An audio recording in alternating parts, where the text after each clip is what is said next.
ڈرامے کی next episode میں آپ دیکھیں گے کہ اسرا سلطان کی محبت میں تباہ ہو کر رہ گئی ہے۔ اسرا نے سلطان سے محبت کی تھی یہ سوچ کر کہ وہ اپنی زندگی اس کے ساتھ خوشی خوشی سے بسر کرے گی، لیکن سلطان نے اسرا کا جینا حرام کر کے رکھ دیا ہے۔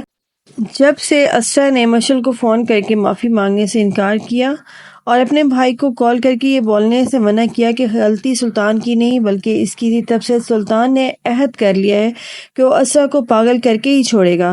اسرا پوری طرح سے سلطان کے حصار میں آ چکی ہے۔ وہ اسے پاگل ثابت کرنے کے لیے اس سے چیزیں منگواتا ہے اور پھر خود ہی چھپا دیتا ہے تاکہ اسرا کے ذہن پر برا اثر پڑے۔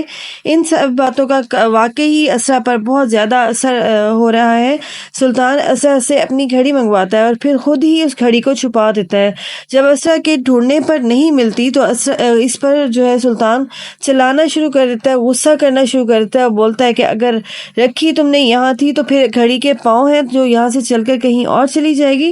تمہیں معلوم بھی ہے وہ گھڑی مجھے آفس سے گفٹ ملی تھی اور وہ بہت زیادہ ایکسپینسو بھی تھی۔ کہتا ہے سلطان اسرا سے کہ فی الحال تو میں آفس جا رہا ہوں، تم گھڑی کو ڈھونڈ کر رکھنا ورنہ تمہارے لیے اچھا نہیں ہوگا۔ تو اسرا اس بات پر بہت زیادہ پریشان ہو جاتی ہے اور ڈر جاتی ہے۔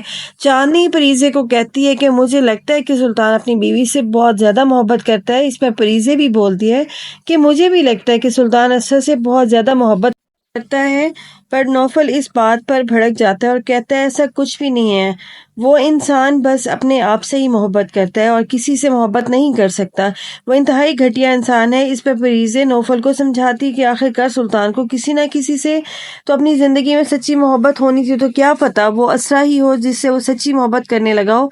اس بات پر نوفل پریزے کو بولتا ہے کہ ایسا کچھ بھی نہیں ہے، وہ ایک ظالم انسان ہے اور یہ اس کو اچھے سے بتانا آتا ہے کہ وہ کتنی اچھی محبت کر سکتا ہے۔ اس بات پر پریزے نوفل کی بات میں حامی بھرتی ہے اور سلطان کے بارے میں کوئی بات نہیں کرتی اور چپ ہو جاتی ہے۔ شام کو جب سلطان آفس سے واپس آتا ہے تو طلعت سلطان سے بات کرتی ہے تو سلطان اپنی ماں کے پاس جا کر پوچھتا ہے کہ خیریت تو ہے، حالانکہ وہ جانتا ہے کہ اس کی ماں طلعت اس سے کیا بات کرنے والی ہے۔ طلعت سلطان سے کہتی ہے کہ میں جو بات کر رہی ہوں اس کو غور سے سننا، یہ تمہارے حق میں بہتر ہوگا۔ سلطان کہتا ہے کہ ایسی کیا بات ہو گئی ہے کہ آپ یہ سب کچھ بول رہی ہیں۔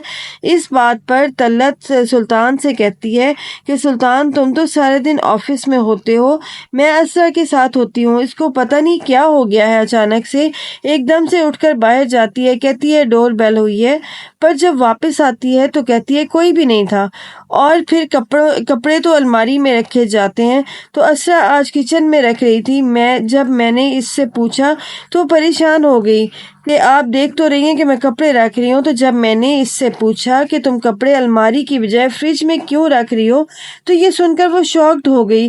مجھے سمجھ نہیں آ رہی ہے کہ آخرکار اسرا کو اچانک سے ہو کیا گیا ہے، تم اس کو ٹائم دو، اس کو سمجھاؤ یا کسی اچھے ڈاکٹر سے کنسرن کرو اور اس کا علاج کرواؤ۔ سلطان یہ سب سن کر بہت زیادہ خوش ہو جاتا ہے کیونکہ جو چال اس نے چلی تھی وہ اس چال میں کامیاب ہو گیا اور اسرا اس چال میں بری طرح پھنس چکی ہوتی ہے۔ تو کیا اسرا کا بھی پریزے کی طرح حال ہوگا یا پھر سرور اپنی بہن کو بچا لے گا سلطان کے چنگل سے؟ مزید جاننے کے لیے دیکھتے رہیے ڈرامہ شدت۔